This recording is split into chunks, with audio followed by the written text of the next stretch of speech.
تو ایک کیمرہ میں آج کی تاریخ میں گردہ کتنے کو بدلتا ہے؟ گردہ کتنے کو بدلتا ہے معلوم ہے؟ 18 سے 20 لاکھ روپے چوری چھپے جو ڈاکٹر گردہ بدلتے ہیں نا، 20 لاکھ روپے میں ایک گردہ چینج کرتے ہیں۔ اللہ نے 2 گردے عطا فرمائے، ایک دائیں ایک بائیں۔ ایک آنکھ اگر بدلنے کی ضرورت پڑ جائے 1 کروڑ روپے جو ہے ڈاکٹر چارج کرتے ہیں اور اس کی جگہ پر جو ہے پھر آنکھ بدل دیتے ہیں۔ اللہ نے 1 کروڑ کا حساب رکھ لیجئے کہ 1 کروڑ کی ایک آنکھ ہے، 2 کروڑ کی ہماری 2 آنکھیں ہیں، اور اگر 10-20 لاکھ روپے کا ایک گردہ ہے اللہ نے 2 گردے عطا فرمائے۔ ایک ہاتھ، آپ سے اگر کوئی کہہ دے کہ آپ ہم 1 کروڑ روپے دیں گے، آپ اپنا ایک ہاتھ دے دیجیے تو آپ نہیں دے سکتے۔ اگر کوئی آدمی کہہ دے کہ آپ اپنی زبان ہم کو دے دیجیے، ہم آپ کو 10 کروڑ روپے دے دیں گے، آپ اپنی زبان نہیں دے سکتے۔ معلوم یہ ہوا کہ اللہ تعالیٰ نے ہر انسان کو ارب پتی بنایا ہے صحت کے لحاظ سے، اور ہم پھر بھی اللہ کا شکر ادا نہیں کرتے۔ پھر ہم کیا کریں گے؟ ناشکری سے اللہ کا عذاب دور نہیں ہوتا، اللہ کا عذاب قریب ہوتا ہے۔ اس لیے میرے بھائی دولت حاصل کیجیے، دولت حاصل کرنے کے لیے صرف یہ ہے کہ آپ دولت حاصل کیجیے اور رزق حلال حاصل کیجیے۔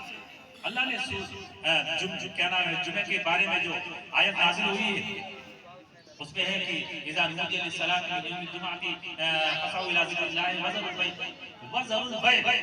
میں یہ کہنا چاہتا ہوں وذروا البیع، کاروبار کو چھوڑ دو۔ جب اللہ کے منادی اذان جمعہ کے لیے اللہ تعالیٰ کی طرف لوگوں کو پکارنا شروع کر دے تب تم کاروبار چھوڑ دو۔ غور سے سننا، ہم لوگ کیا کرتے ہیں؟ اچھا اللہ نے جن باتوں کے کرنے کا حکم دیا یا نہ کرنے کا حکم دیا وہ سب فرائض ہے، وہ سب فرائض ہے۔ فرض صرف یہ نہیں ہے کہ نماز فرض ہے، روزہ فرض ہے، وہ تمام چیزیں فرض ہیں جو اللہ تعالیٰ نے ہم کو کرنے کا حکم دیا۔ مؤذن نے جب ندا لگائی آؤ نماز کی طرف، آؤ کامیابی کی طرف، حی علی الصلاۃ حی علی الفلاح، اور جمعہ کے لیے اللہ تعالیٰ نے خاص طور پر تاکید فرما دی کہ تم اپنا کاروبار چھوڑ دو۔ ہم کتنا عمل کرتے ہیں اس بارے میں؟ یقین مانیے اگر ہمارے پاس پرچون کی دکان ہے، اذان ہو گئی ہے، تب بھی ہم گھڑی دیکھتے رہتے ہیں کہ ابھی تو خطبہ جمعہ میں آدھا گھنٹہ باقی ہے۔ غلط نہیں کہہ رہا، گھڑیاں دیکھتے رہتے ہیں کہ ابھی تو نماز جمعہ میں آدھا گھنٹہ باقی ہے، اور اللہ کا حکم ہے کہ نماز جمعہ کے لیے جیسے پکارا جائے فوراً اپنا کاروبار بند کر دو۔ اب سنیے، یہ تو بات تھی مسلمانوں کی۔ اب ہم ایک واقعہ سنانا چاہتے ہیں آپ کے سامنے، ایک غیر مسلم بھائی کا۔ مذاہبوں کے سامنے جو چوک ہے آپ سب لوگ جانتے ہیں، اس چوک پر ایک پھل فروش فروٹ کا ایک ریڑھا ایک غیر مسلم نے لگا رکھا تھا۔ حضرت مولانا محمد اسد اللہ رحمۃ اللہ علیہ جو مذاہبوں کے ناظم تھے، اب تھوڑا سا حالات کو جو ہے خراب کر دیا گیا ہے، ورنہ اب بھی نہ ہندو خراب ہے نہ مسلمان خراب ہے، اور اگر کوئی مہان ہستی ہو تو اس کے پاس جس طرح مسلمان جاتے ہیں اسی طرح ہندو بھی جاتے ہیں۔ حضرت مولانا مفتی مظفر حسین صاحب رحمۃ اللہ علیہ کی خدمت میں جتنی زیادہ تعداد میں مسلمان جاتے تھے، اسی کی طرح میں نے سینکڑوں ساتھیوں سنتوں کو حضرت کی خدمت میں آتے دیکھا، اور ان میں سے بہت سارے ساتھیوں کو میں جانتا بھی ہوں، نام برام جانتا ہوں، اور بعض ساتھیوں کے میں نے مضمون جو مفتی صاحب کے بارے میں اپنے رسالے میں چھاپے ہیں۔ خیر، یہ تو ہماری کمی ہے، کنویں کی کمی ہے۔ کنواں اگر گندا پانی دینا شروع کر دے گا تو وہاں کوئی نہیں جائے گا بھائی، اور کنواں اگر صاف صفائی پانی دے رہا ہو تو وہاں پر جانور بھی آئیں گے، چیونٹیاں بھی آئیں گے، سانپ اور بچھو آئیں گے، کیڑے مکوڑے بھی آئیں گے، انسان بھی آئیں گے، سارے لوگ آئیں گے۔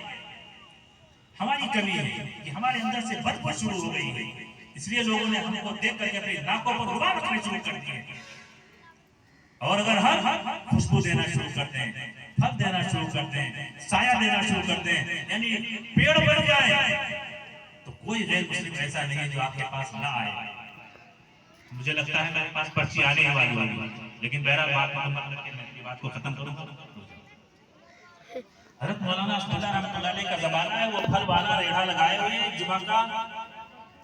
جمعہ کے لیے منادی نے جو ہے ندا لگائی ہے، اذان دیتی ہے، اذان ہو چکی ہے۔ اب اچانک ایک صاحب داڑھی والے اس ریڑھے کے پاس پہنچتے ہیں اور کہتے ہیں کہ بھائی مجھے 2 کلو سیب دے دے.